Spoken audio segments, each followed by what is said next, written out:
My name is Peg Alexander, and I'm your host for the event today. It's my job just to kind of move us through, keep things flowing, and hopefully keep us smiling and keep us going through the event. I do a lot of events like this. I'm a presenter and a journalist and someone who's been around this movement and campaigns in community-led housing for a lot of years. So hopefully I'm a good person to do this for us today here at the Ecology AGM and Members Meet-up. We're about to head into the formal business of the AGM, but just to say, of course, as you will know, after lunch will be downstairs.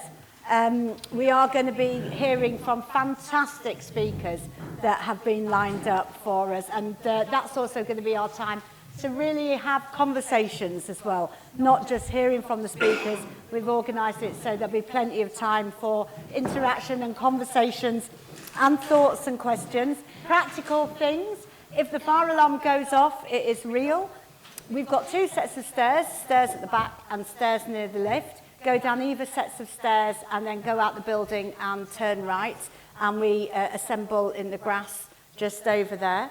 The nearest toilets are down the stairs at the back there on the next floor, but if you want to use the most accessible toilets, they're probably down in the lift onto the ground floor. If you are tweeting or going on social media, the hashtag is Ecology AGM. So, and please do explore this fantastic building that we're in here today. This is a community resource building. People who wanted to have a place in Manchester for people to come together to look at environmental and social issues. They made this building happen.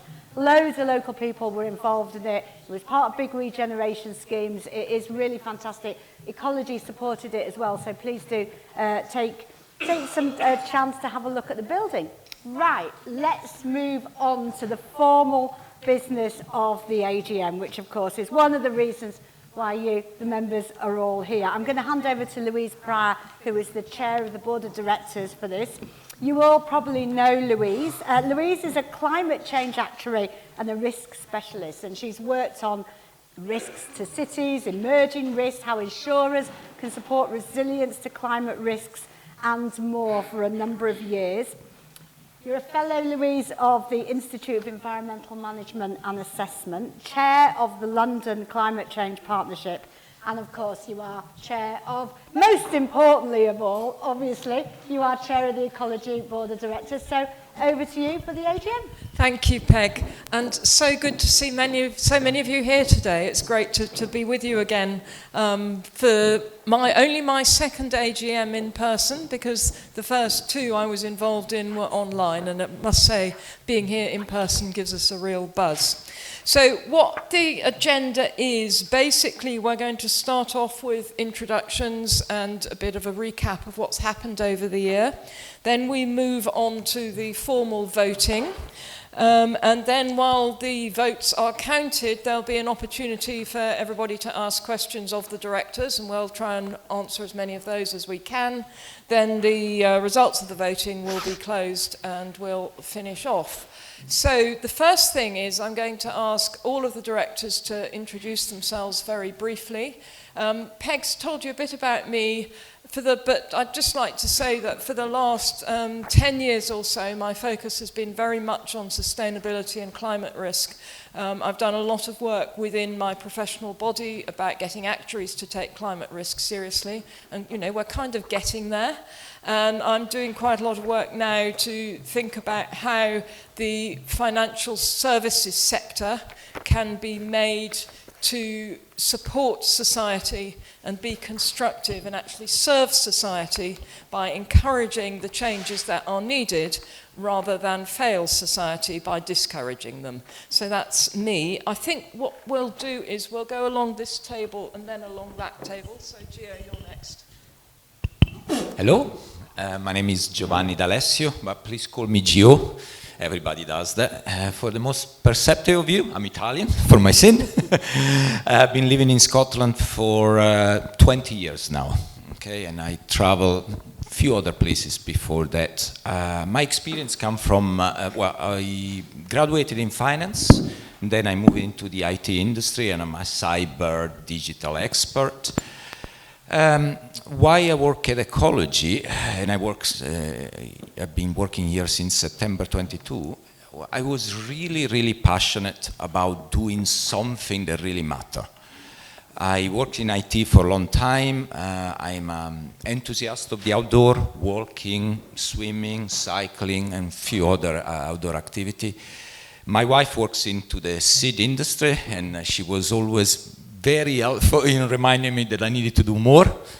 But the real reason was about when I spoke with my kids, and they were so excited about that I was doing something for it. They were really moved by the Greta Thunberg movement, and you wouldn't believe it, the amount of support they gave me to the point of helping me with the interview and the excitement that they had when actually I get the job. So pleasure to be here. It's my first AGM, and I look forward to work and talk to all of you in the breaks. Okay? Cheers, Gio. Hi, I'm Jaden Green, and my background is in housing. My name's Jaden Green, and my background's in housing and financial services. Ecology is unique in the financial services industry, and that's why it's very important to me. Its values are unique. They're not necessarily reflected across the entire industry, but the lending that it does fills a gap that most of the industry has deserted. So it has a role to maintain where others don't, and that is so critical. It's something that is really fundamental to the purpose and the mission of the organisation. Hi, I'm Vince Smith. I've been on the board of directors now since November 2017, seems like a long time ago. Background is in environmental science, but then I went into finance in my working life. I've been a trustee of a wildlife trust and a chair of that for 8 years. I've got 3, I was going to say young kids, but they're not so young anymore. They're all sort of in the 30s, but none of them have got a home. And it's really concerning that you look at the price of houses and the housing market, and the social aspects of how young people can or can't afford homes is really important. So for me, there's the environmental side, going right back into my background, but also the kids, and what do we do to get people into decent homes these days? Thank you. Thanks, Vince, and good morning, everybody. I'm Kerry Mashford. I've been a NED, a non-exec director of Ecology now for 3 years. My background is engineering, and I've worked for a long time in sustainable manufacturing and then moving into construction. I've spent about the last 15, 20 years trying to make construction more sustainable and to make buildings perform better, not just for people, but also for the climate, and getting those things together. That's both in terms of new buildings and in terms of upgrading our existing housing stock particularly, which is very, very poor compared to particularly much of Europe, and we absolutely need to do all the improvements on that to get us into a stage where we've contributed and reached our net zero goals. Particularly on the ecology side, finance is so important to enable the changes and to enable people to invest in their homes and to improve them, and to build new homes and to pioneer the way we do that. And I'm very keen to ensure that ecology can play a part not only through its own lending, but through its showing to others how this can actually work, and particularly in as Vince has really alluded to, in the case of the new economic world we live in, where we've got gig economies and youngsters sort of unable to get out of the lending trap, get out of the rental trap. So all of those things are areas where ecology can make a difference, both through its own lending and also through its activation and activities outside. Hi, I'm Chris Newman, famous for such things as Building Societies for Beginners, which you might have seen. I've been on the board for 9 years and 2/3 years, and this is my last AGM. I think that's why they put me on the end, so that Andrew's going to nudge us off in about an hour's time, and I'll join you lot. I'm still available to have conversations for the rest of the afternoon as well.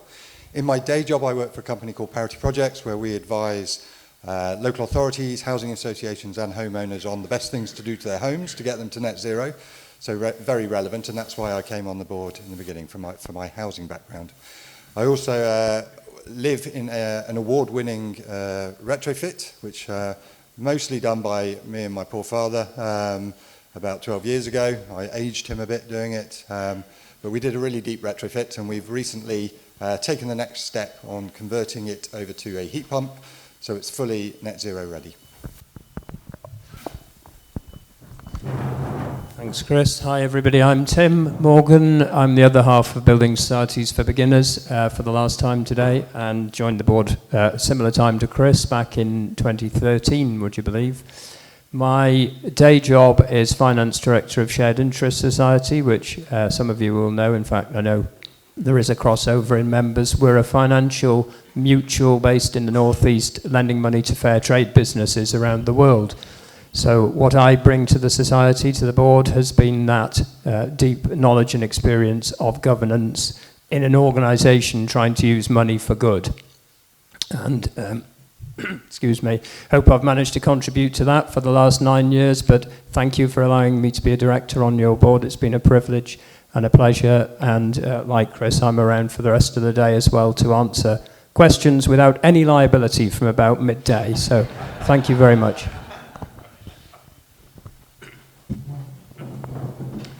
Good morning, everyone. I'm Andrew Gold. I'm a non-executive director. I was appointed by you, the members, in 2014, so it's been an absolute privilege to fulfil those responsibilities that you've conferred on me. My executive career was in financial services, primarily mutual building societies, so I bring that experience to the board. Outside of work, I'm involved in a number of community and charity-related activities and very passionate about the outdoors. All those things put together I add to the Ecology. I think it's a fantastic organisation. You know all that. You're our members. Without you, we wouldn't exist. And as I say, it's a pleasure to be involved. Thank you, Andrew. And I'm Gareth Griffiths, and I feel lucky enough to be your chief executive. A little bit about me. In 2016, having worked in the mainstream financial system for the large majority of my career, I decided I'd had enough. I didn't really particularly like the way that it worked, and I wanted to do something completely different. And three books really changed my view on finance and how it could actually be an enabler and a force for good. First one was Choose the Future That You Want by Cristina Figueres. It was a UN ambassador on climate change. The second one was Saving Capitalism by Robert Reich, and the third one was The Ecology of Money, which leads me here today and really changed my opinion on money and how money can be used as a force for good. My family, in fact, just back to my father, are from a Welsh mining town. And so for me, I look at social inclusion as one of the things that I'm absolutely really passionate about, and that if we are, as a society, to have a just transition, it needs to be a just transition for all. And that is one of the reasons that in 2019 I joined Triodos Bank as the head of retail banking to run their retail banking portfolio, and loved doing that and really contributing to social equality, social justice and sustainability at Triodos. So it was a dream come true to receive the offer that I did, and I met many of you this time last year, and some more of you at our member meetup. So I'm looking forward to meeting more of you today. Thank you. Thank you, everyone. So that's given you a bit of a flavour of who we are as a board, I hope. And now Gareth is going to give you quite a lot more flavour of what's been happening over the last year at the Ecology.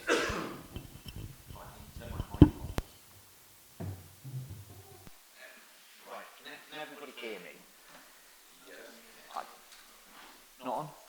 Can everyone hope? Oh well, I'll just project my natural voice and hope for the best. Is that on now? Good, excellent. Well, good morning, everybody, and it is my absolute delight and pleasure to welcome you to this lovely building on what is World Earth Day as well. So I thought it was just worth mentioning that. And also, I'm sure there'll be members around the country who'll be celebrating Eid today. So wishing them Eid Mubarak. So my summary of the year is threefold.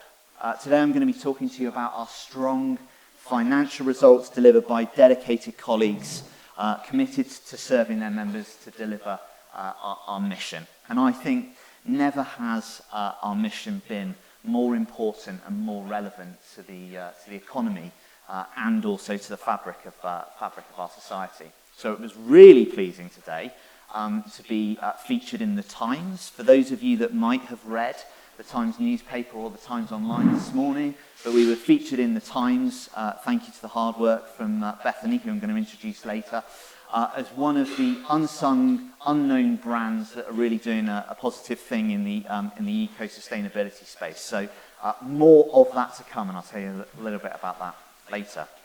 But last year, we had a significant growth in our mortgage assets of 12.9%, and that was supported through an ever-growing band of savers who want to use their money as a force for good. We saw our total assets grow just under 19% last year. We saw record inflows of savings at the end of last year, mainly through a very notable and high-profile media mention where our ISA was called out from a sustainability and a rate perspective. Our portfolio of lending, as you can probably see here, we've got a kind of a heat map of where we lend. It's probably no surprise to many of you that we fundamentally lend where the land is available and available at relatively affordable levels. Significant part of our lending is carried out in Scotland, and a significant amount of our lending is carried out in Northern Ireland. But that is the distribution of our lending footprint, and as you can see on the right-hand side of this slide, 77% of all of our lending last year on what we call the front book, so that's our new lending, was to self-builders. And I'm going to share some projects with you momentarily to really highlight the great work that is going on in Ecology as to how you, as our savers and our borrowers, are really taking advantage at the moment of us being able to facilitate that transaction. Because we work in difficult economic times, and as you can see, we had a base rate rise last month. I do hate to break it to those borrowers around the room, but there is another 3 potential base rate rises forecast for the rest of the year. That may be good news for our savers, but we are trying to support both our savers and our borrowers equally as we move through this difficult time, mainly brought on due to the rapid ravages of the inflationary environment, mainly precipitated through the current situation in Eastern Europe. But the base rate environment is a very difficult one in which to navigate at the moment. However, I am pleased to say that for the large majority of last year, if I just look at our 3 products, and unfortunately it's slightly cut off at the side of the screen there, so no test on this later. But our easy access savings product was actually in the 2nd quartile. So if you take 100 products, it would have been in between the top 50 and the top 25%. For 2 out of 4 quarters last year. Our cash ISA at the end of last year was actually in the best buy rates and in the top quartile, so the top 25% of all savings rates on the ISA.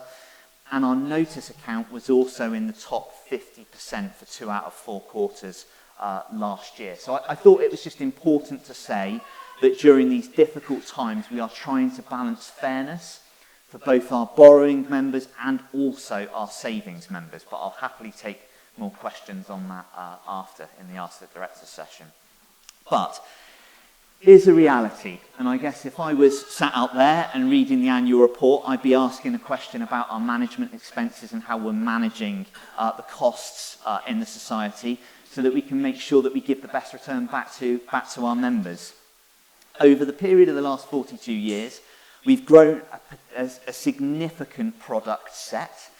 In fact, as I'll go on to say momentarily, we've probably got one of the biggest product sets in comparable organisations who are also actively involved in sustainability as well. So I've done a comparison here between the likes of Triodos, Reliance Charity Bank.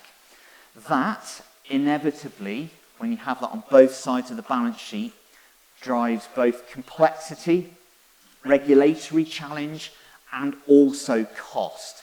So fundamentally, our product set and the number of products that we hold drives cost, complexity, and regulatory kind of hurdles to navigate. So this is something that I am asking the team to actively consider over the next 12 to 18 months as to how we can potentially start to think about rationalising our product set, maintaining the great core set of values that we've got, and providing great value to our members.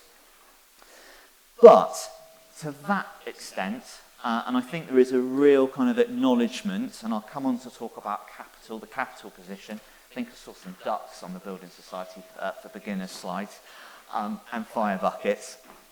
But how does that translate? Well, last year we paid a record amount of interest to our savers, and we received a record amount of interest from our mortgage borrowers. But that's not the whole story, because actually the mortgage book has grown significantly, mostly enabled by the CCDS, the capital investment that we raised back in 2020. That has enabled us to grow the impact that we have had significantly over the last couple of years. The average self-build is taking around about 22 months to come to fruition.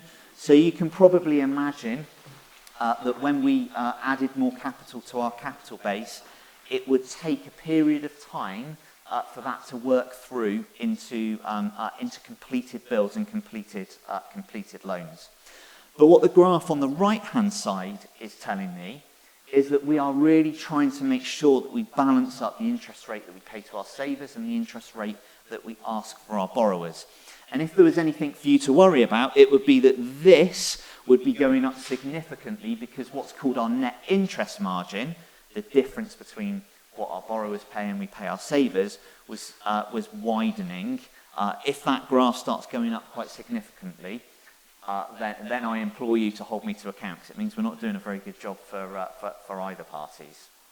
Now, I talked about the growing kind of complexity and cost, and I think what I heard just at the tail end of that Building Society for Beginners session was the question about the regulatory environment. In my opinion, the regulatory environment is getting significantly, and I hate to use this word, but more onerous for an organisation our size. There are a lot of regulations that we need to make sure that we're absolutely systemically compliant with to do our job well for both our members, but also for the financial system as a whole. And clearly, with increasing regulation, does require additional hands to the pumps to make sure that we can do the job properly. So what you'll see here is a breakdown of our 2022 costs, and I've split that out for absolute transparency for you to all be aware of. And you can see that year on year our cost base grew 31%. The graph on the right-hand side starts to explain exactly why.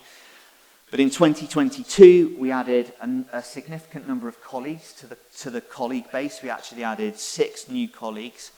And in 2023, as I'm going to come on to momentarily, there is a plan to also add more colleagues as we look to ensure, one, that we're systemically sound, but two, to ensure that we can continue to grow, which means we have more impact with our impact lending. We're also beginning an investment phase where we are investing in the business with new skill, talent and capability to enable our growth for the future years to deliver the 2030 strategy that people in this room help to co-author as well. Now, I also heard a question, and there were a number of questions submitted before the AGM around what does the credit environment look like? Should we be worried about bad debts? Back to the ducks and the fire bucket. The environment is a really interesting one. At the start of the year, the Halifax Price Index, which is a series of long-run data which Halifax have done since 1982, which interrogates house prices regionally and nationally, forecast that house prices were going to decline by approximately 8%. The nationwide house price index, conducted by Nationwide Building Society, said approximately 10%. Now, clearly, when house prices decline and we enter a period of potential recession, that inevitably can start a chain of events whereby, unfortunately, joblessness increases, defaults, arrears also increase. So this is one of the things as a society that we absolutely need to keep an eye on. And to that end, we hold two different types of protections for that. We hold an individual protection where we see borrowers who may be in significant distress.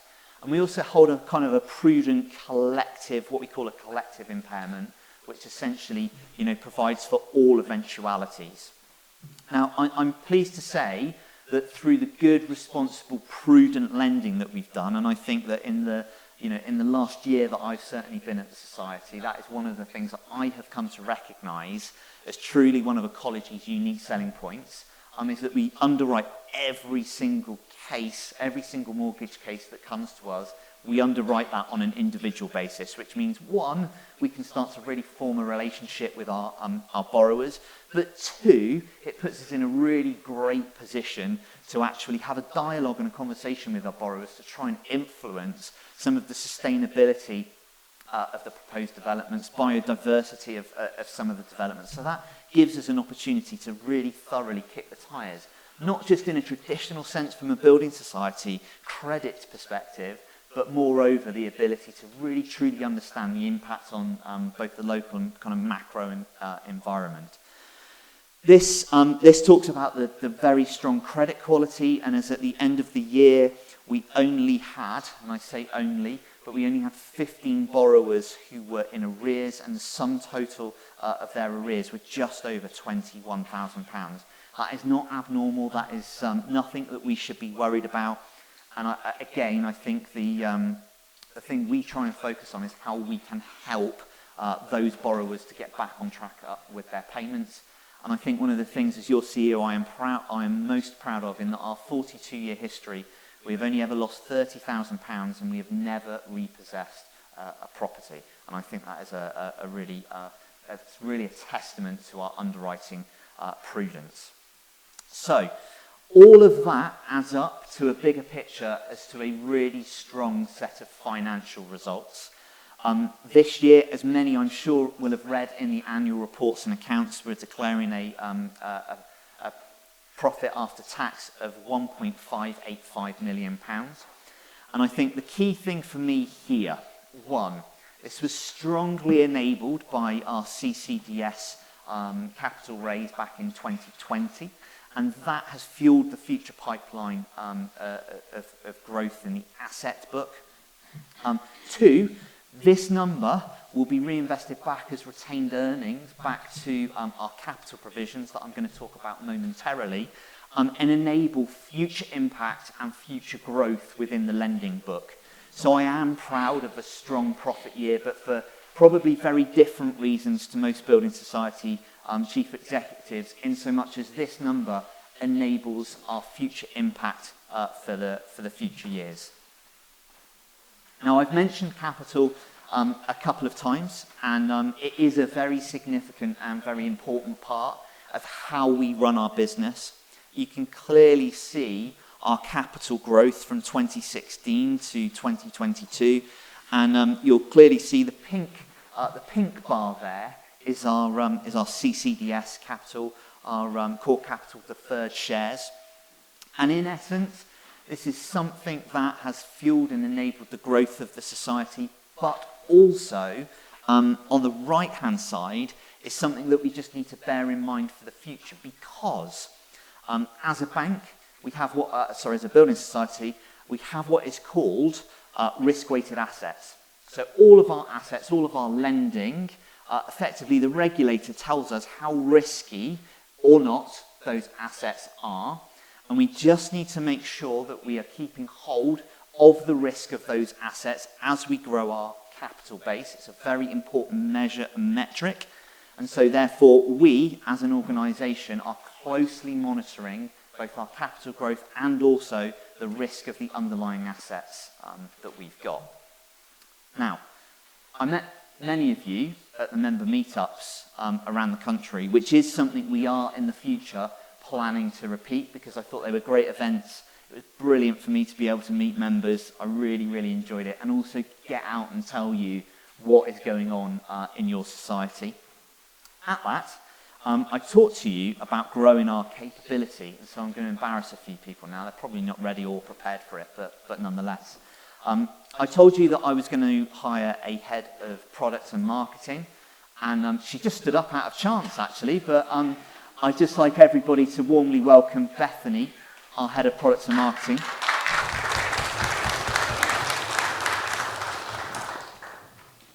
I told you that I was going to be hiring a new chief financial officer, and I'd like to introduce you to Chris, who'll be starting with us in September. I need you all to keep a secret because we've yet to announce Chris, so you heard it here first, but there are NDA forms. No, I'm kidding. I told you that we'd be hiring somebody to hold us true to our sustainability and our sustainability values. And we've hired Steph as our new sustainability lead.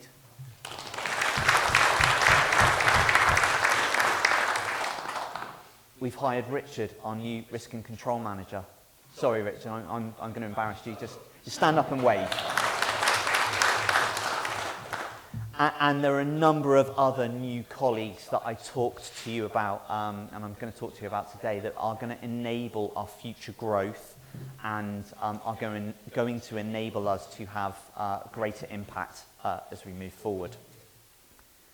We've also chosen this time to invest in our colleagues, and we have refurbished our Silsden HQ.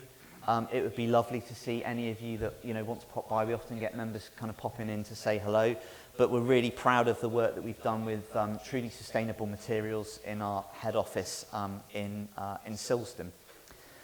So I want to finish by talking about how we have delivered the mission, and these are some numbers that I've kind of pulled out of the annual reports, but we've reduced both our Scope 1 and 2 emissions per FTE. We've reduced our Scope 3 financed emissions as well, and I just want to reassure you all that we have offset the rest in a verified carbon offset scheme. More details of that can be provided if necessary. And so as far as our kind of sustainability, keeping us true to our purpose and mission, I really feel this tells a good story of how we're progressing. Not only that, we've done a number of externally facing events to really try and drive the ecology voice out into the wider ether so that we can start to influence the debate at some of the highest tables. You can see a very perplexed Michael Gove there standing next to our chair, but I don't know whether that's just business as usual or what. But then I wanted to share with you 6 projects which have really captured my imagination. And so we have helped finance the Northwest Mole Community Woodlands Company to deliver 6 energy efficient houses on the Isle of Ulva, which has also sustained a local school, shop and ferry service. You can see some very excited people here, part of the Brighton and Hove CLT, who are moving into an affordable student co-op, because I live in Bristol, and I am absolutely bluntly outraged at how expensive and poor quality student accommodation absolutely is. We funded... Pardon me? Very good question, I apologise. A Community Land Trust, which is a group of people all getting together that own a piece of land in a cooperative organisation. In Beckenham, just in southeast London, this is Stables Yard, 6 EPC A affordable homes that all were built out to passive house standards. If anyone spots John Lee on his travels, say hello to him. But this was our biggest loan of the Society's history, 5 Rivers Co-housing in South Yorkshire in Sheffield, that's going to provide 22 energy efficient affordable homes, and accommodation is going to be offered at reasonable prices for both purchase and also social rental as well. And it was brilliant to hear from Bill, for any of you that were at the Leeds Members Meet-up. I see a couple of familiar faces, who was just about to take the keys from the developers for Chapeltown Co-housing, which is a cooperative of 29 energy efficient houses that took ownership of a derelict site in Leeds. And then 2 more sustainable shell homes. Sheffield's getting more than its fair share of energy efficient new builds by the looks of things. And then one very local to me that I visited very recently, which was Co-House in Bristol, which was 6 blocks of new energy efficient homes, and it was a completely dilapidated farm site that was actually an infill site that had been 14, 15 years in progress. And so I want to leave you with this. Never am I more grateful to be leading this organisation on and for your behalf. This is our very clear strategy that I just want to say a big thank you to the team in this room that are part of the Ecology colleague body, that we are working absolutely very, very hard to deliver on your behalf. And I would gladly in lunch or any other break times take any questions that you might have on our strategy.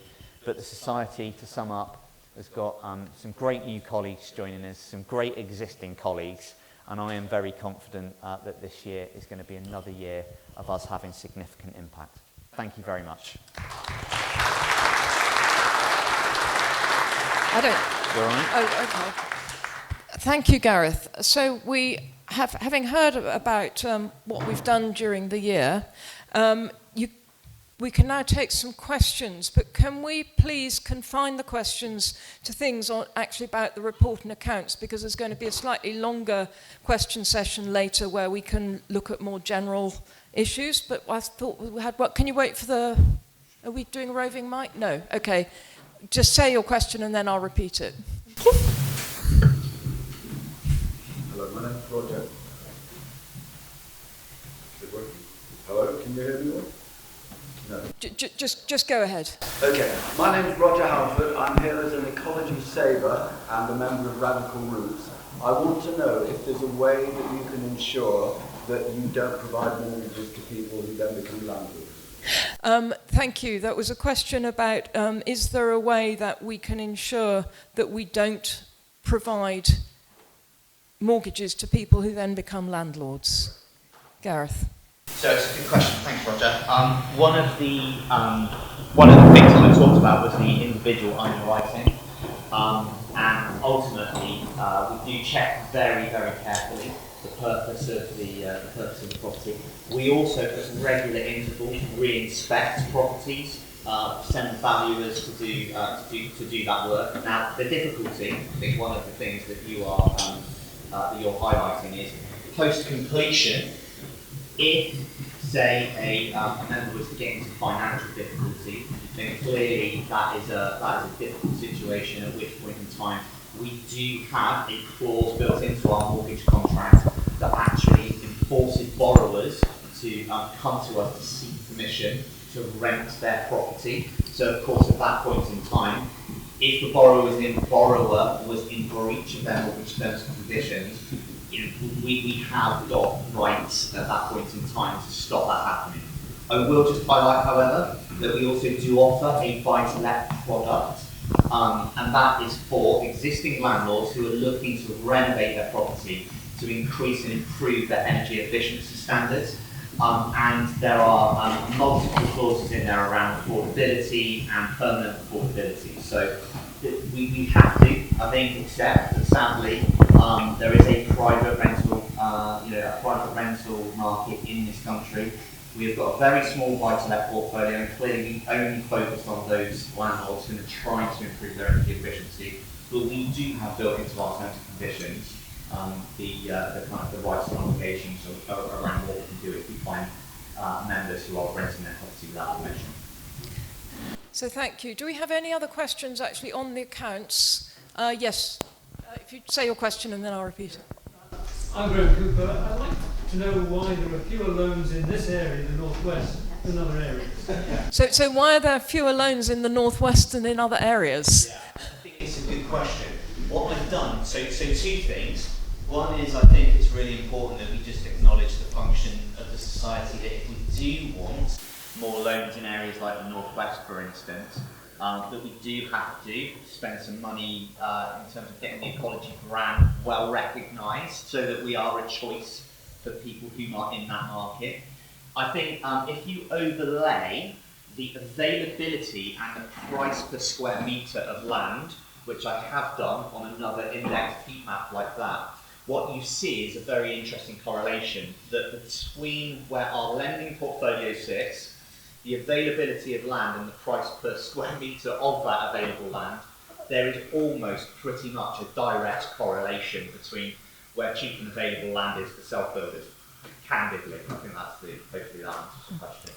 Yes, another question there, thank you. Yes, with regards to accounts, we are still infected by the syndrome of net zero. We have a responsibility to keep all the oil in the ground. Yes, thank you.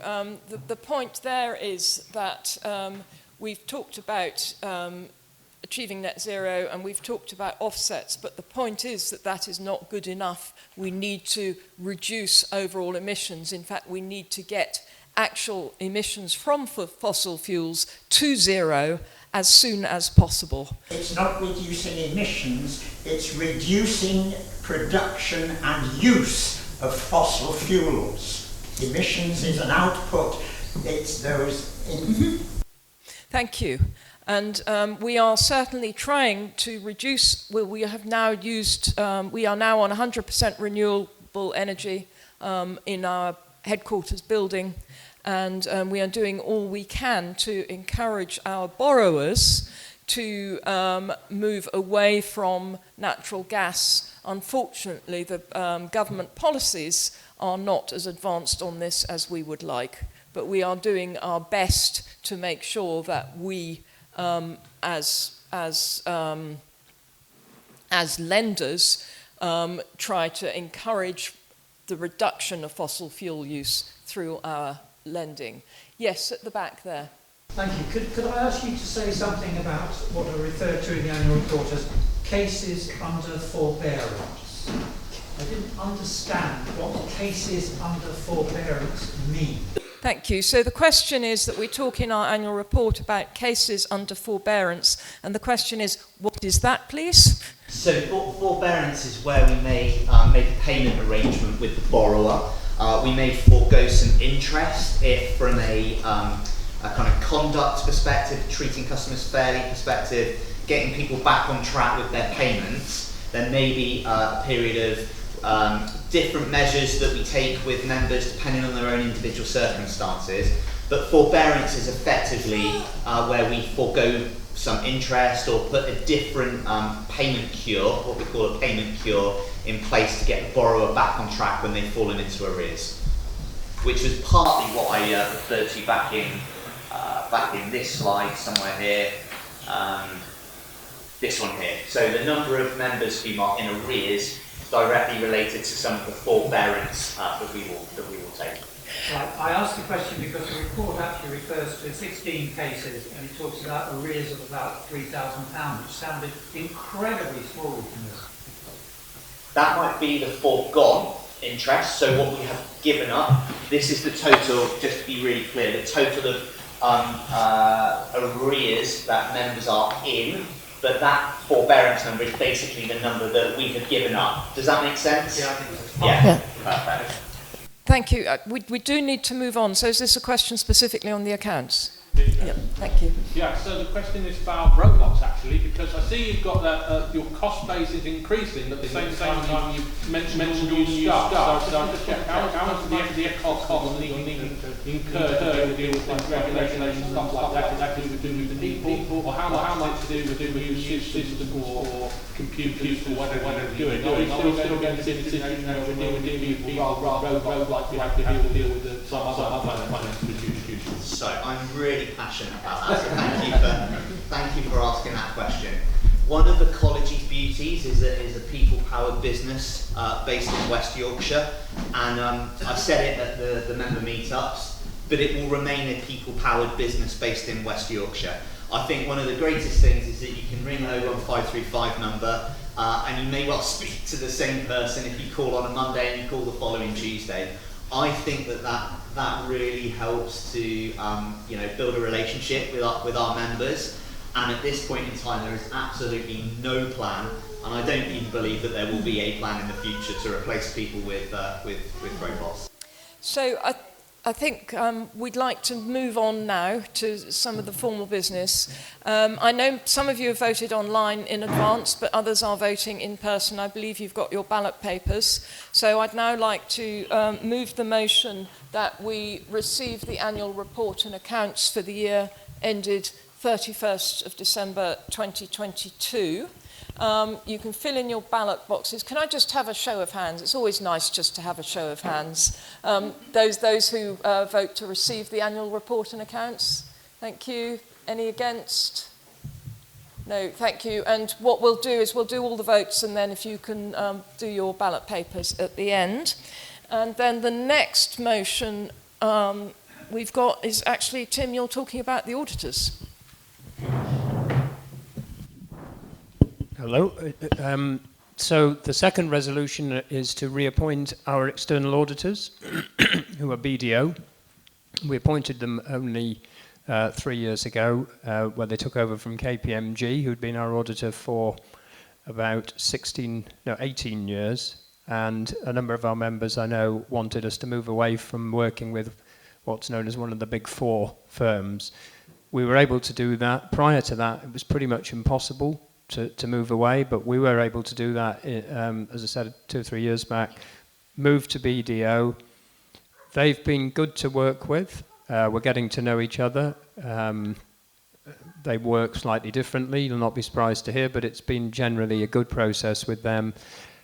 We don't want to change auditors every year. That's not possible. It would just be too costly, too complicated, and the incoming auditor would never really understand us well enough to do their job properly. So we're recommending the reappointment of BDO as this resolution. Just before we do that, I would say we have also changed our internal auditor, which somewhat confusingly is an external firm.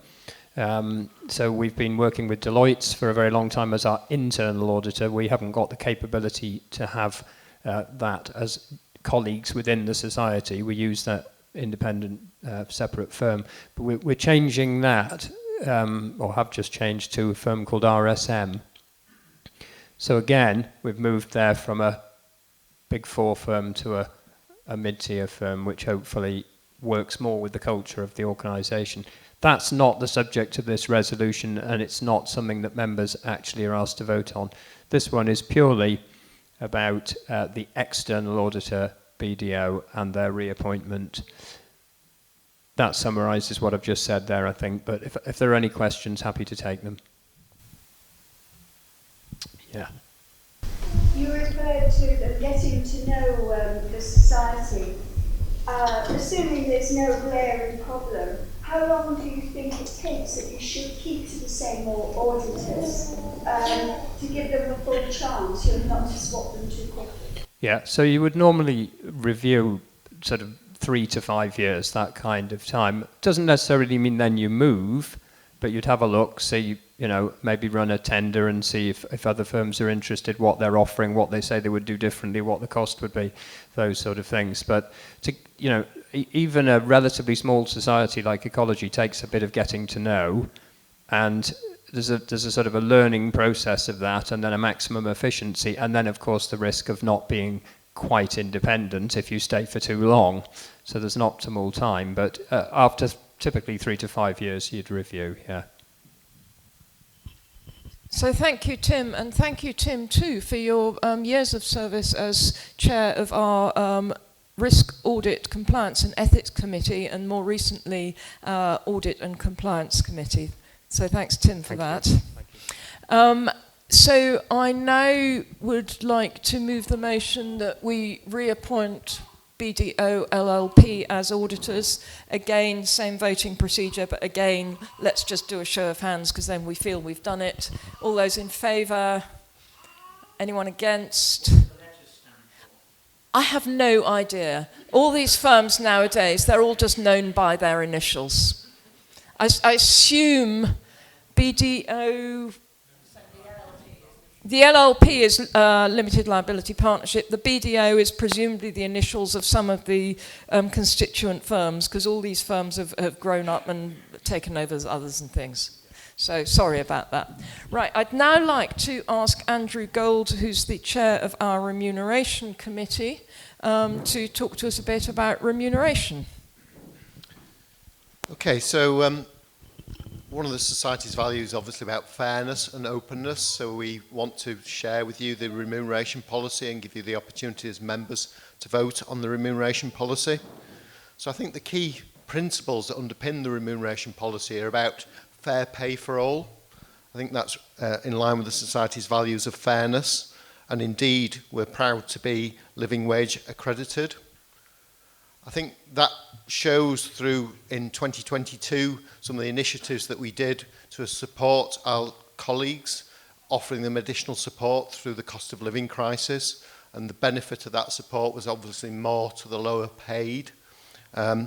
Similarly, one of the things that really differentiates Ecology from other building societies, something that we're very proud of, something that we've put in place through you, the members, is our pay limit. So the highest paid can't earn more than the 8 times of the lowest paid. The ratio is presented 2021 was 6.72, and it's obviously fallen in 5.68. That reflects, again, we've sought to review salaries at the lower paid levels and improve those, and the commitment to do that within that frame of fair pay for all. All the decisions, certainly about executive director remuneration, happen through a remuneration committee, which I chair.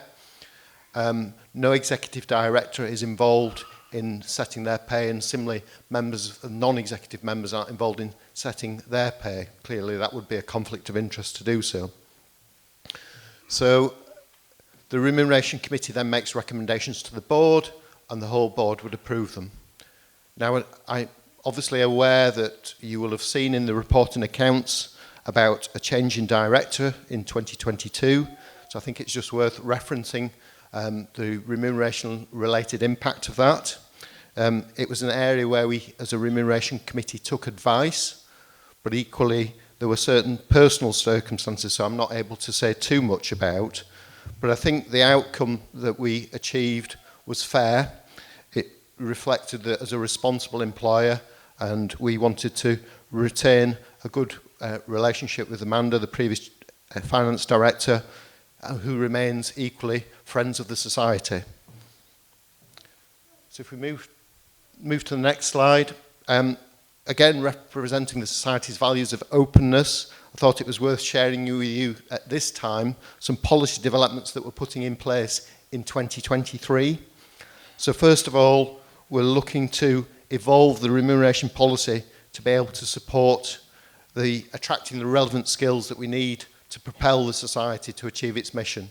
Gareth's earlier presentation referenced some of those roles, and that's an ongoing work in progress.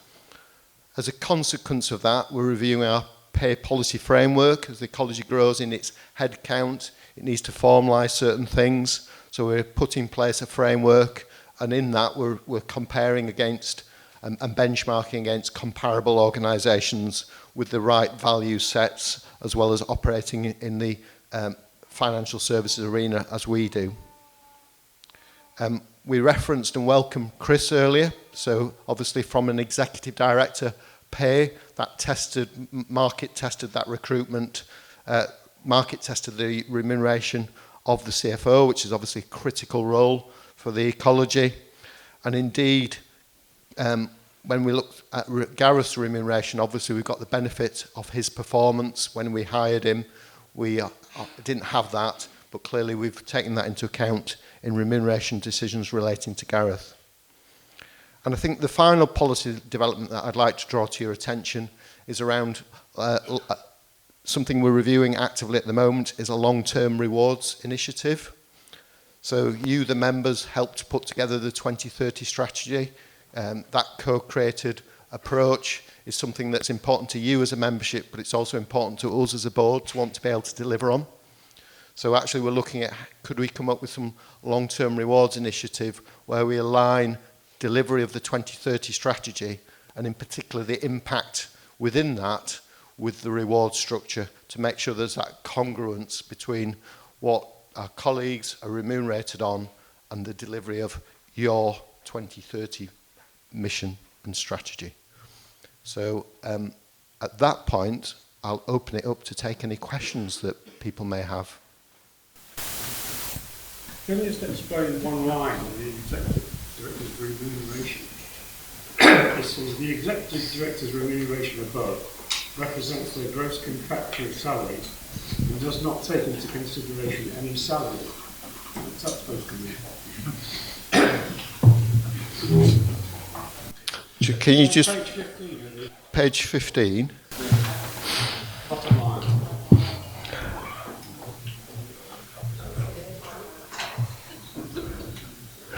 I think the word potentially missing off the end of that is sacrifice.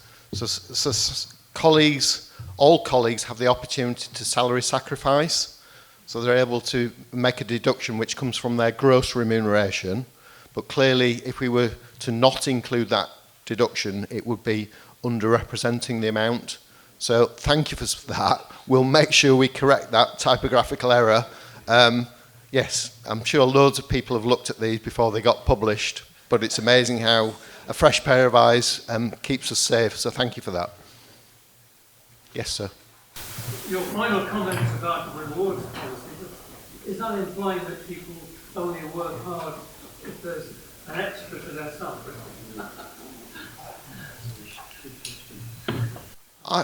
You didn't explain what a rewards policy was, so I'm asking you, is it a policy which relies on people only working harder if they get an extra reward rather than their basic salary? So I think our colleagues are driven by the mission, but I think actually it's beneficial and good practice to formalise that. So that's the proposal that we're actively reviewing at the moment. How do we take the 2030 strategy and ensure the colleague body are totally focused on delivering that and link some of the achievement of that to an element of their remuneration?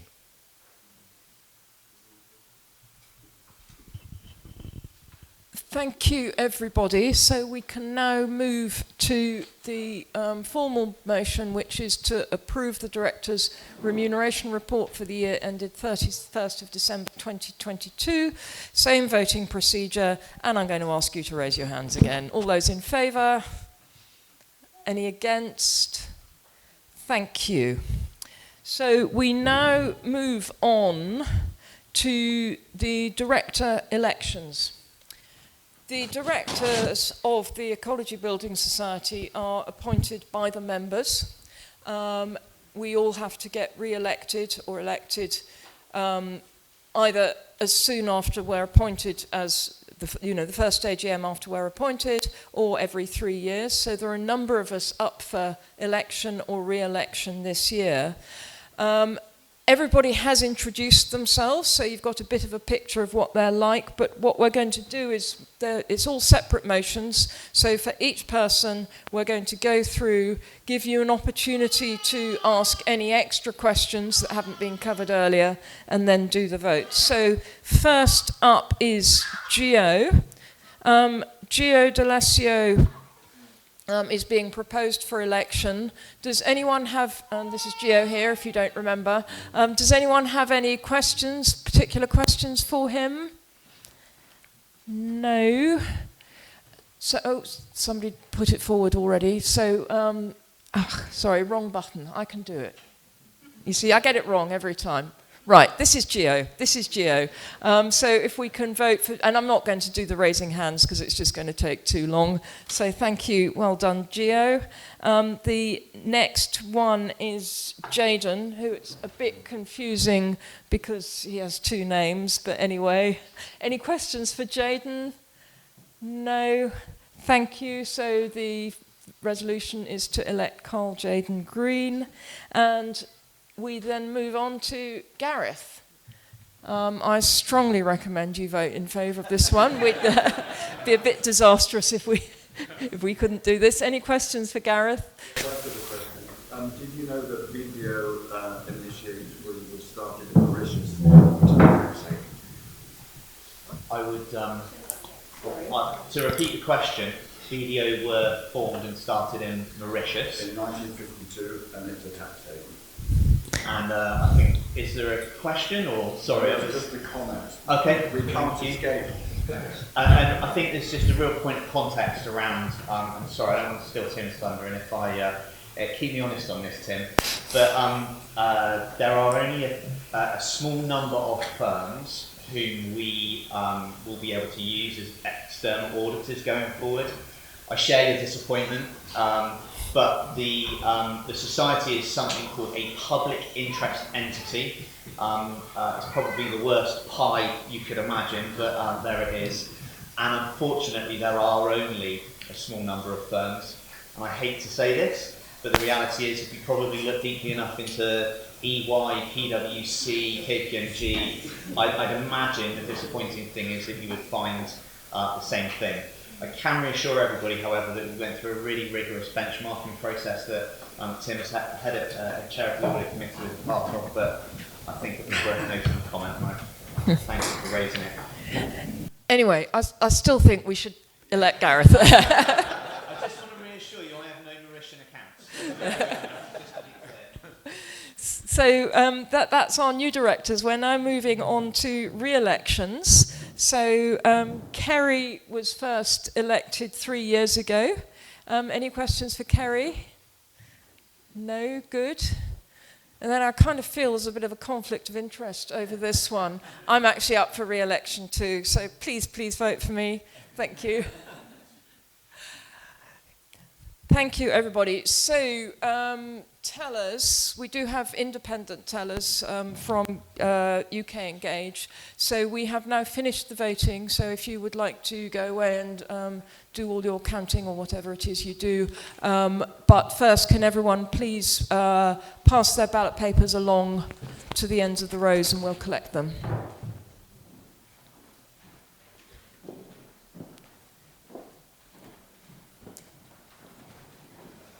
Thank you. Right, any more ballot papers? Give you that one. Thank you, everybody. So we now wait a bit for them to do all their counting and arithmetic and make sure that it's all above board.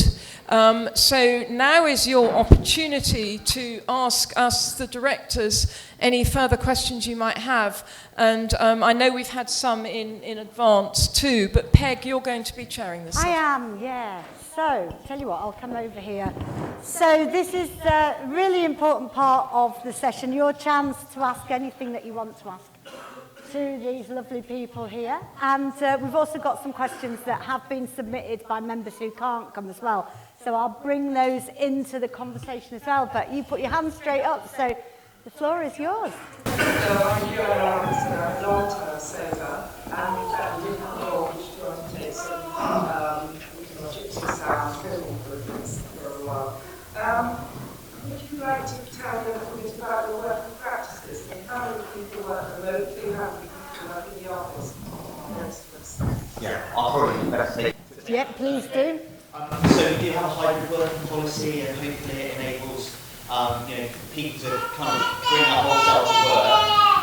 On average, colleagues work in the office between 2 to 3 days a week. I think, I really encourage you to, can maybe just members of the colleague body put your hand up, and if there's anybody at lunchtime, that's the corner over there, that's the where you're going over there. But please genuinely feel free, it'd be lovely to have a conversation. But 2 to 3 days a week, we do have fully flexible, fully hybrid working, and I think we're in the refurb that I showed you. We've also introduced some more breakout space so that people can collaborate with one another, and also some more hybrid meeting space as well, because it will be important to have colleagues both in the office, but also make sure the colleagues at home can connect and that there's good technology to enable and facilitate that. I mean, Geo, for instance, people go to Scotland. Are you in the office? So yes, I live in Scotland. So mainly the times that I live in the that come to the office is for the board meeting. So the board meeting, approximately there are 10 a year, So on those days, basically, I will travel by car because that's the most practical for me, you know, based on the other job I have as well. I'll travel, I'll stay overnight by Silsden at the Steaton Hall. It's the closest hotel there. And basically, I'll spend the Friday with my colleagues, and then all the other activities like subcommittees or any type of additional meetings that we want to do, we'll do it remotely via Teams. So you know, it's limited really to the times that really matters, where we want to be all together to discuss the big, you know, the important topics. Everything else is remote. Yeah. Thanks, Gio. And I think it is important to note that with the exception of Gareth on the board at the moment, we're all non-executive directors, which means that we're by no means full-time. We're only part-time directors, so we do you know, a couple of days a month, that sort of level.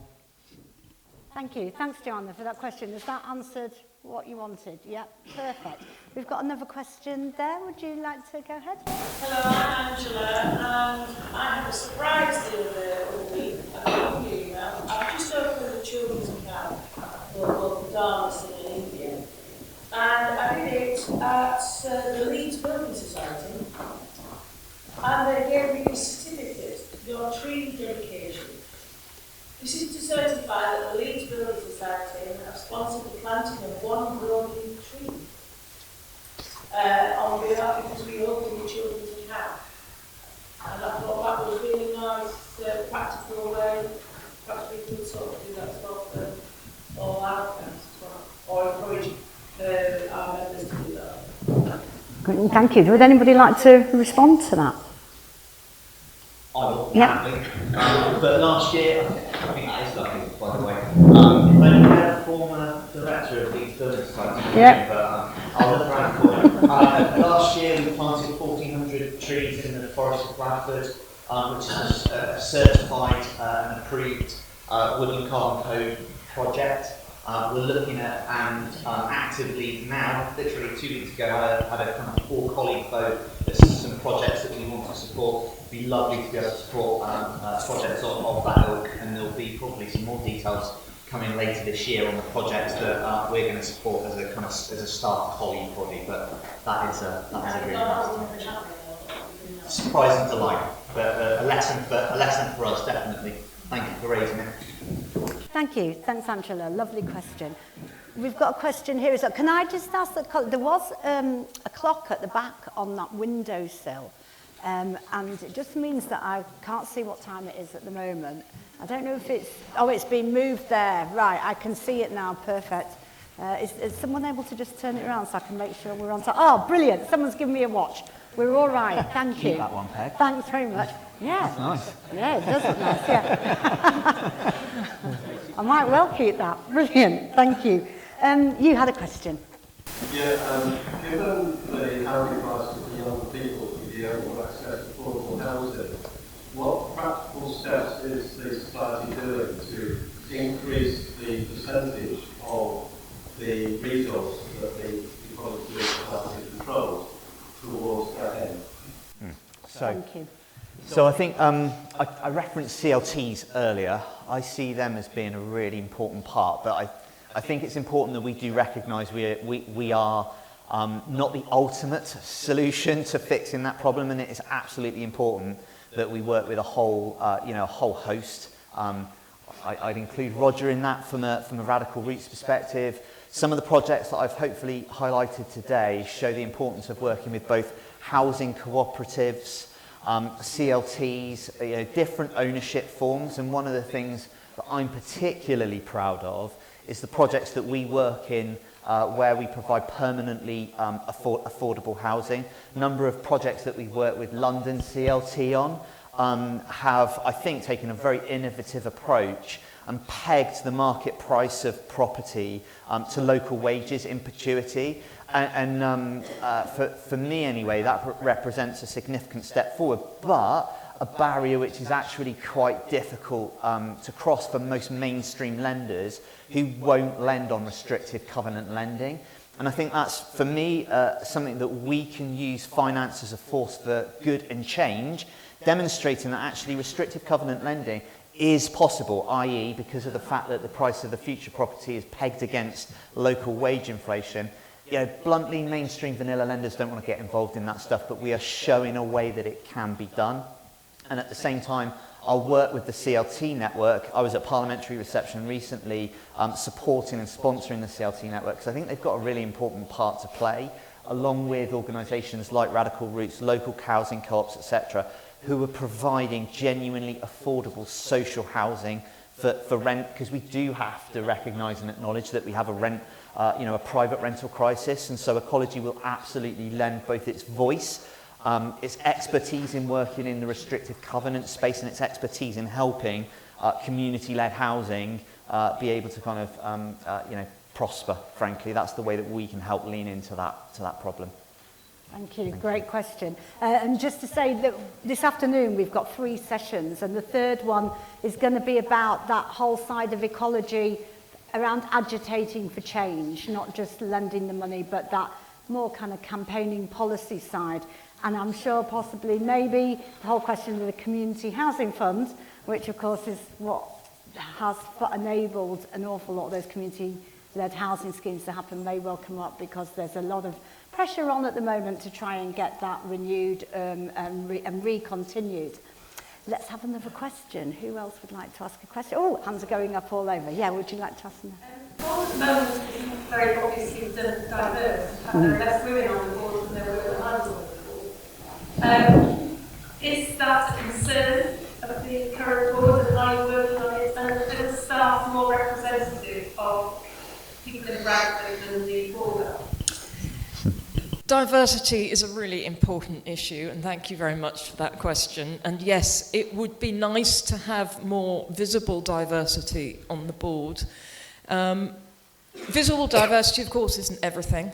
And we are lucky in that we have a pretty good diversity of background, is that we all have had different types of careers. So we do have very diverse views coming in on that side of it.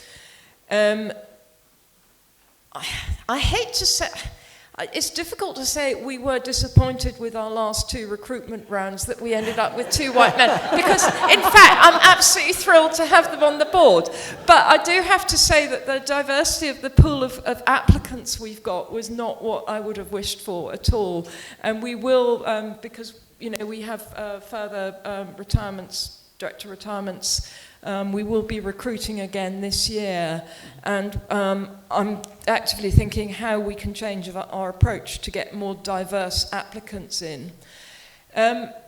Board recruitment for the Ecology is actually surprisingly easy in some ways, because we get a lot of people wanting to be on the Ecology board because it's such a fantastic organisation, but surprisingly difficult because we're quite fussy about who we take, in that we want people who are absolutely committed to our mission and values, and that's really important. But we also have to get the right skills in to help us run a regulated financial services firm. And the regulators get a bit antsy if they think we've got the wrong mix of people on the board. So it's a struggle. And to be honest, looking around this room, are we maybe representative of our members? And what does that say? I think that's probably something else that we need to think about, and I would very much like us to think about, is increasing the diversity amongst our membership. The question on our colleague diversity, I'm going to hand over to you, Gareth. Yeah. I think our colleague, if I look at my senior leadership team, we've got a 50-50 split of gender on the leadership team, and actually, I don't have the exact split colleague-wise. I'm sure we do have it, but we do, I would imagine, have a number of kind of the percentage of lower banded colleagues are predominantly female.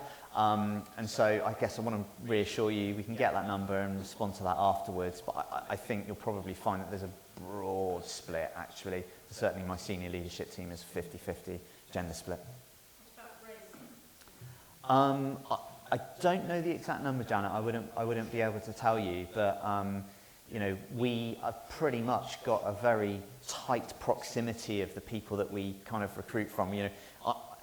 Self-admittedly, I probably come from the farthest away. I live in Bristol, which is not the most eminently commutable place to West Yorkshire, but I get in my electric car every week and make the most of that. But we recruit and very representative of the local area. I'd imagine our kind of radius of recruitment is probably no more than 10 miles, frankly.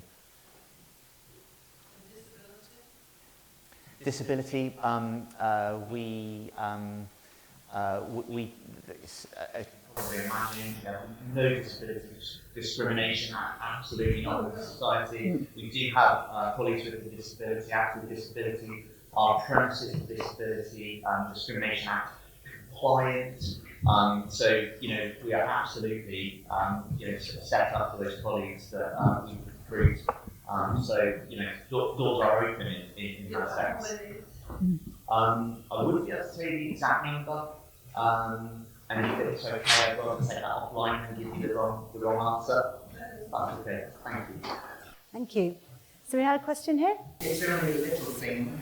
I find it difficult to shift from that to that to that to that. I think if there was a piece of paper in front of each of the people on the table, I would make a better job of doing that. Okay, thank you. Thank you. Maybe just say your names, if that's all right. Yeah. Okay, at the back we've got a question. Thank you. That's a question for Andrew. Pleased to see reference made in your report to a cost of living support offered to staff without betraying any confidence. Could you say a little bit more about what that entails? Great question. So obviously as a remuneration committee, as a colleague body, we were concerned about the cost of living crisis. So there was an initiative put in place which was open to all colleagues, which was an additional monthly payment of £100 per colleague. Colleagues had the option to waive that and donate that to a charitable cause which aligned with the mission and the values. So not all colleagues did accept that. I would also emphasise that non-executive director colleagues were not eligible for that. It was only open to the real workforce, as it were.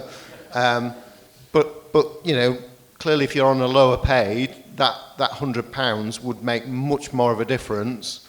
I know some of the highest paid people chose to waive it, again representing the values that are inherent and displayed consistently across the ecology. But that ultimately was the benefit. Was that time limited, that £100? It ceased on the 31st of March, but we also, in the policy development that I referenced in the second slide, we've taken that into account. So some of the policy framework, we've put in place a framework, and we wanted to start at the bottom and make sure that, so we aligned at a more rapid rate some of the lower salaries to some of the benchmarking information, because that's again where it made most difference. So it just reflects the society's values of fairness, and that is really the driving force in all the deliberations that we have at the Remuneration Committee. Thank you. We've got a few more questions here, but there was also questions submitted in advance. There was a number of themes came through from those. One of those was diversity, so thank you for asking that question there. We've covered. I'll come to those questions in a minute, but one of the other themes as well that came through the questions submitted in advance was about impact and how impact is measured and about the society's impact. And so, Kerry, can I come to you? Is that okay? Particularly wanting to ask you, because I understand, and there was questions about the biodiversity metrics that you've been working on. Yes, thank you for raising that, Peg. Society has a lot of metrics already. Some of those are reported in the annual review and accounts, and you've seen those on the carbon metrics. We are not focused entirely on that by any way, and you've just also been introduced to our new sustainability lead, Stephanie, and we've got Bethany as well, who's recently joined as head of product and marketing. So we're looking very much at how those products, our products and our activities can contribute to all aspects of environmental impact and social impact indeed. So biodiversity, we're looking at also at metrics that might involve the performance of properties from an energy point of view. We're looking at the restoration, the carbon and the biodiversity net gain. We're looking at the cost of living aspects of that as well. So all of those things, whole life carbon, not just some of you who will be familiar with the environmental performance certificates, EPCs of homes, recognise that's all about the way homes are intended to operate. We're starting to look at more at the whole life performance of homes as well, and we need to be, we're still in the process of getting to the point of what the right mix of metrics is to measure, to make sure that we are encouraging and measuring the right kinds of behaviours and the right kinds of performance, and that will feed through as well into our lending. So this isn't something that happens sort of once and that's it, it's done. We're on a continuous process to revise and improve those and make sure they do reflect all the things we need to be doing to restore and bring back the kind of landscape and the kind of climate and performance that we need across the piece. So I think that's a work in progress, but it always will be. Thank you. And am I right, Gareth, in thinking that the questions submitted in advance, there will be some response to those questions? Yeah, we will thoroughly answer all of those questions online, including the one I as well. Okay, lovely. Thank you. Time for one last question. And there you go, you got your hand up first. I recently, as you can tell by the grey hair, I've been going to sort of eco events for many moons. And in London, there's the Future Build, as they call it now. This is where the building industry now is showing their products. And now, I was going to this when it was called Eco Build and was an adjunct of the building trade show. Now, obviously, there isn't anyone who is producing anything that isn't green, is there? Clearly. Well, if you take the words out of my mouth, madam. But the point being that there wasn't anyone doing this. The Ecology, this would be a good place to go because there's, it's expensive. That's the downside of it. But anyway, there you go. Yeah, thank you. And I think I will just point to Bethany, who's over there, who's grown her team to be able to do things. I referenced the fact that we've been at the Harrogate Build Show, and then we also exhibit at the NEC as well. But it's exactly this type of activity that it's really important that we're building a team to be able to go and actually, deliver the ecology message at these key and important trade shows and shows to the public. That is how fundamentally we're going to, drive the kind of the share of voice up so that people recognise us and choose us. Bethany?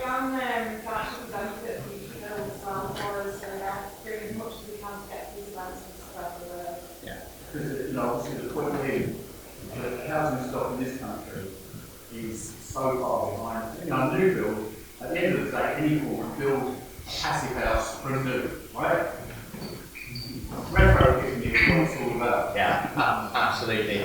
And you'll get to hear from Dan a little bit more, not to amp his session up too more for 1:30, but be here. But you'll get to hear a little bit more from Dan. But 20% of our UK PLC's carbon emissions come from an ageing housing stock that desperately needs some drastic retrofit action taken. So I think your point is very well made. Thank you. Thanks. And I'm glad you mentioned that, Gareth. Certainly retrofit is going to feature a lot in the sessions this afternoon as well. And as I say, we're going to make those as interactive as we can. So time for lots of discussion on all those issues. Thank you very much for those questions. And also thanks to everyone who submitted questions in advance. Right, we're going into a Eurovision moment now because have we got some scores on the door to mix the number of cliches and metaphors? Have we got some election results? Thank you, Peg. Yes, we can now return to the formal AGM. So I'd like to ask UK Engage, who've done the voting for us, an independent organisation. So can you tell me, did our motions carry?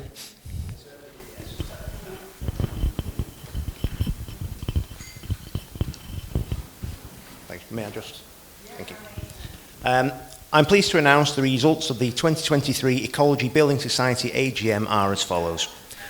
Resolution 1, to receive the annual report and accounts for the year ended 31st December 2022, 1,667 for, 18 against, 31 abstentions. Resolution 2, to reappoint BDO LLP as auditors, 1,554, 72 against, 94 abstentions.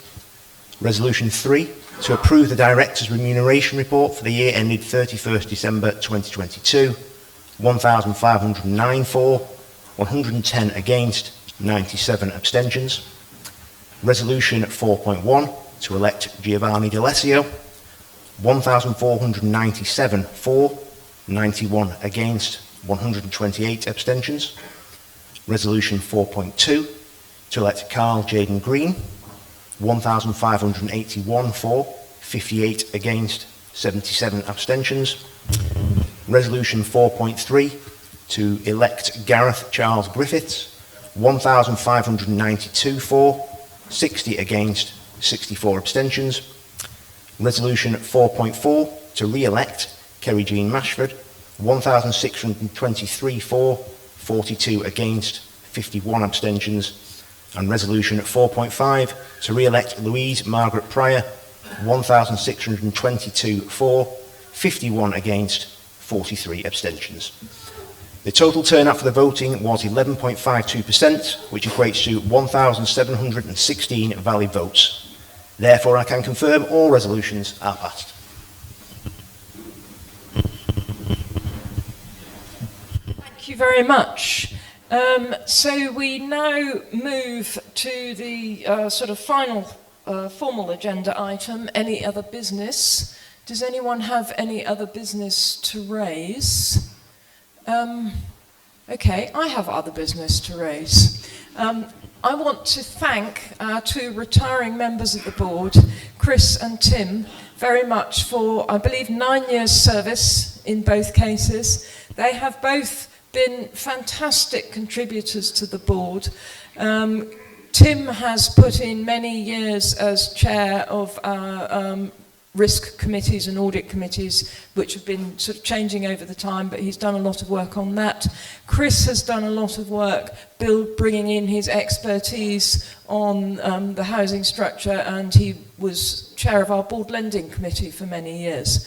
So thank you very much to both of those, both for their formal contributions, but also for their informal contributions of being jolly good people to work with.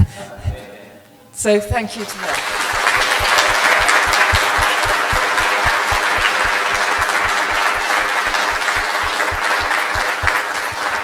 So I'd now like to just wind up by saying this has been great. It's been wonderful to be able to tell you about what's going on in the ecology, to share our progress with you, and to let you know a bit about what we're going to do in the future years, which is carrying on working towards our 2030 strategy, trying to continue and increase the impact we have, continuing to do our admittedly small bit, but valuable nonetheless, towards changing the world.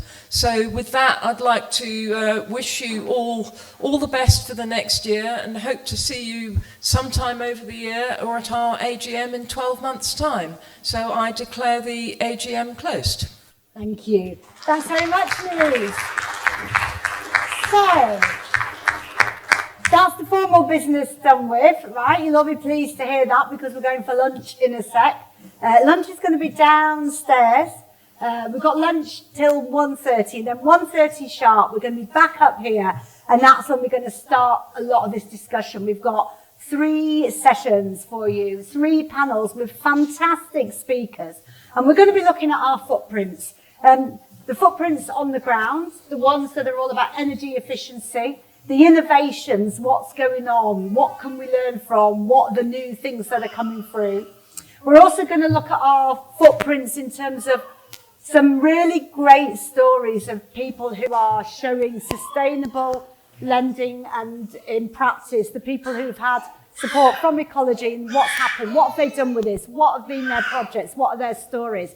And then we're going to talk a bit about the future as well, footprints for the future, that whole side of the agitating for change. What needs to change? What are we doing? What are the big ideas? And as I say, we're going to try and keep that so there's time as much as possible for everybody to interact and be part of those. So that's 1:30 sharp back up here. Meanwhile, I know this is a vegan and a vegetarian building, so looking forward to what should be an absolutely cracking lunch. And if you get a chance, do have a look around this building. And I know I keep mentioning it, but for those of you who missed it, you know, this was the community coming together here and saying we need a resource centre, we need a hub for people who want to be active on environmental and social issues. And not only did they go away, raise the money, get support, including a bit of support and help from Ecology, they actually brought the local community with them and did schemes and things like that to get people involved in the refurb and the renovation of the building. So do have a good look round. With that, go enjoy your lunch and hopefully we'll see you all back here at 1:30.